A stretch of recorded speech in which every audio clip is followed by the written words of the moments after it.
Adam, how do you see the impact of the shock that this would be, as Sebastian says, both on the UK economy, its external balance that's already rather fragile, and more generally on the economy of the Eurozone? Yes, thank you, Michael. Thank you all for coming out.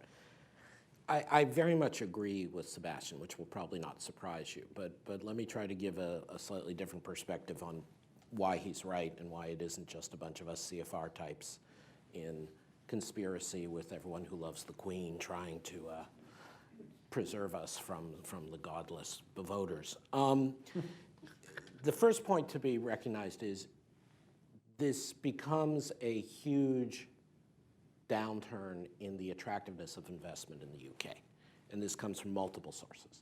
The first is the uncertainty that Sebastian articulated, which is absolutely right. We're already seeing it in the data. We're already seeing a full stop to house building in the UK. We're already seeing a full stop to corporate investment in the UK. We're already seeing foreign investors and large multinationals saying, I can't go forward. And this uncertainty will only get worse. We're also seeing uncertainty because this is a regime shift. Now, the UK has prided itself for centuries now on not really having a written constitution. But this is effectively a changing constitution. This is of that level of seriousness. And so and as we know, for those of you who've seen the musical Hamilton, as well as other versions of American history, constitutional shifts reflect the interests of who's in power when you write the Constitution. And if it is Boris Johnson, Michael Gove, Nigel Farage, and their ilk who are in power writing the Constitution, they are essentially writing a nativist, as Sebastian rightly says, fantasies of deregulation, and not all regulation is bad, by the way, constitution that will be very harmful to economics. The third point is the specific EU relationship. As Prime Minister Cameron said while I was at the Bank of England, you know, the total amount of trade that the UK had with the now benighted BRICS was less than the total amount of trade they have with Ireland.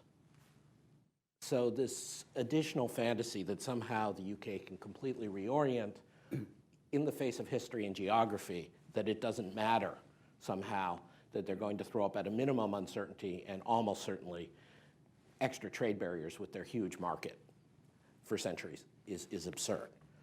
So this is why, sort of going back to something Michael said, the campaign has become really about immigration versus economics, sort of status quo. Are you shooting yourself in the foot or the head versus do you care about people who don't look like you, making sure they don't come to your town? And sadly, that is very much what this is about. Two other points, if I could. On the economic shock in the short term, there is a sense, and some people, and the Bank of England has been very careful not to say what they would do, understandably, there is a sense that among some people that, oh, the Bank of England can ride to the rescue. And the currency may drop a lot, but that's okay, it'll be stimulative, and the Bank of England, well, maybe they can't really cut rates, but they can print more money and it'll be okay. I think this is a very bad bet. I think there are very few examples in history we have of countries pulling themselves out of peaceful trade relations and integration with other countries. Very few. Usually when there's been a revolution or a right-wing coup or something. You have to go to like Latin America and Mercosur and things like that. So the number of examples of this are very few. But the record is you get a currency crisis. You get a crash in the currency, and the central bank basically has to put up interest rates to keep inflation from going out of control and to keep from a downward spiral in confidence that no one's minding the store.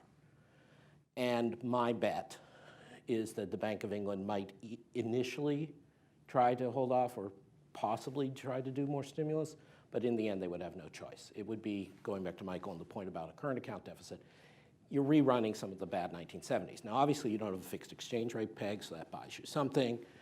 Obviously, the UK is a far more competitive place now than it was 40 years ago. Nonetheless, the odds are instead you get a capital flight and interest rate hike in a recession. The final point I raise is longer term. So as Sebastian indicated, there is a longer term growth effect here. And if this investment just fails for a few years, that already compounds the recession and the cost of the foregone investment we already had due to the crisis. That's bad enough. But if you are fundamentally changing the UK, the question comes, what is your economic model going forward? My concern is, in part based on comments by the leadership of the pro-Brexit vote, is that they essentially double down on being a financial center. That they say, we want to be the offshore financial center to Europe. Oh, look, the Chinese are going to start trading renminbi denominated in London. It's going to be great. Well, there are three major problems with this. The first is that's actually not done very well for the UK in recent years. As Mervyn King used to say, this has completely unbalanced the British economy. That's why you have such wealth and such concentration in London and such relative impoverization of other industries in other regions of the UK. It's just a huge distortion. It tends to overvalue the currency. It tends to move things in the wrong way on the current account. It's very bad. Second, despite what Governor Carney said a couple years ago about being willing to have bank balance sheets at 900% of GDP, the fact is, as Iceland and Ireland and Portugal have shown, it's not a good idea to have banks that are many, many times larger than your GDP because you're left holding the bag as taxpayers when something goes wrong. And so if the UK goes down this avenue, they are just exposing themselves more and more to future risks. The third reason why I'm concerned about this is because I think they'll be desperate. If there is this kind of recession we're talking about, even in the short term, if they do, after promising, oh, this is going to help the queue times at the NHS, but actually they end up having to cut further the NHS, they're going to be desperate to do something. And the banks, the investment banks, the major commercial banks are already talking about pulling out of London. And they're going to lose some business to probably Dublin, not Frankfurt, because the euro area trading and stuff in the eurozone will want to take place inside Europe. But so then if you're anti-regulation fantasists to begin with, you start going down the path of, oh, we can become an even more offshore center. We can become the Cayman Islands writ large or Panama writ large. And this, frankly, is a way I think it also spills over to the rest of the world, is that the UK decides, hey, regulatory arbitrage letting AIG financial products run in London actually destroyed the US financial system, didn't hurt us, made us a lot of money. Let's continue down this path. Let us be the race to the bottom financial center. And I think that that's where this is going because they're not going to have any other option. Yeah. It's not good. Can I piggyback on some more narrow economic transmission mechanisms? Because I think Constanza's dissolving marriage analogy is very apt as well as very lively. It's integration is a word we toss around a lot, but the degree of integration of the UK with the EU economy is very large. And so it is a lose-lose. I completely agree with Sebastian and Constanza that both the game theory logic and the actual statements in private and public of senior European officials is we cannot let this be easy for the UK. There's not going to be a nice divorce here. We need a settlement that is that pays me alimony for all that I gave up all those years. And putting it very crudely, I mean, it's if you have 27 nations, think of it in congressional terms. Any deal is going to have to basically be approved by all 27. So each one is going to just simply take its own little veto point and say, if I'm Denmark, I want something on agriculture. If I'm Ireland, I want something on border control. If I'm Italy, I want something, God knows what, I want money. But whatever it is, they're each going to try to extract something, as well as having this desire to deter others. And that is logical, but it's also harmful to Europe. It's harmful to Europe itself. It may not feel it has a choice, and this may be where it comes out, but it's harmful to European trade and European economies. It raises the level of uncertainty about investment and integration, within Europe. And then you start having to think through all the things that have to be untangled. So let me give you a couple examples. So we've mentioned Ireland. As Sebastian pointed out, as my colleague Jacob Kierkegaard at Peterson Institute was among the first to point out, you're going to reinstitute this border between Northern Ireland and Ireland. That reopens entirely the peace process, the questions, all that. But you also are doing huge damage to the Northern Ireland economy and some major disruption to the Irish economy. At the same time, you probably have a non-trivial number, because remember, Dublin's kind of small. A non-trivial number of financial services and other industries who want to move their headquarters from London to Dublin because it's English-speaking, rule of law, short flight, they can even still live in London if they want, but you move that. So Ireland gets completely whipsawed in different ways. Spain, there are 1 million UK, mostly retirees, living in Spain. They are not going to have access to the healthcare in Spain paid for anymore. What happens to them? Do they all move back to the UK, which is an interesting form of not immigration, but which is going to do more to bankrupt the NHS than any sort of Polish plumber of working age? Do they dump their real estate on the market in Spain because they can't live there and count on healthcare anymore? Or what happens to the Spanish real estate market, which has just recovered from all the travails? Poland. This gets more into the kinds of things Sebastian was talking about. You have a right-wing government that has been increasingly going right-wing. They took off on this overhyped anti-neoliberalism thing from the IMF and made a public statement, well, we're basically recanting everything we've done for the last 30 years, even though that made us the best performing economy in Eastern Europe. You start getting this momentum between Poland and Orbán in Hungary of not just populism, which frankly is the more serious part, I agree, but of anti-liberal economic policies. And then, of course, in the financial markets, you start pricing back in breakup risk in the euro area. So it does come down to what Constanza mentioned. Can the EU turn this into some whole new integration project? And that has been the theory of functionalism that we've always had with the EU. There's a crisis. We respond by doing more. I am very scared that this time, at least, it will be a long lag before that happens, and there will be a lot broken as a result. Let me be more boring and more optimistic with one exception. The historical record, including the Scotland vote, the Parti Québécois vote, past votes on the Front National in France, in general, is you do go back to business as usual. I think you get a brief run-up in sterling and in stocks in the UK and whatever, nothing material of long-lasting significance. I think the status quo bias is at least as strong for businesses as it is for voters. There will be a sigh of relief. I don't gainsay anything Sebastian says about internal British politics. Where I want to pick up on Constanza, and then she can correct me, is I think that the real fraying is UK, intra-UK EU, that maybe there's not distrust, maybe there's a sigh of relief, maybe it's an agreement to live separately but not fight in front of the kids. But essentially, there ain't going to be that many more special deals for the UK. I mean, there may be a little bit of, if the UK aligns itself with Denmark and Poland and creates a Euro out block, maybe something, but there's just not going to be much there. The final thing I would say is, I think the biggest positive upside is I've been very worried, obviously, about the Trump scenario. Both Donald and I will be in London the day after the vote. I assume he will get more press coverage than I do. He has a better tan.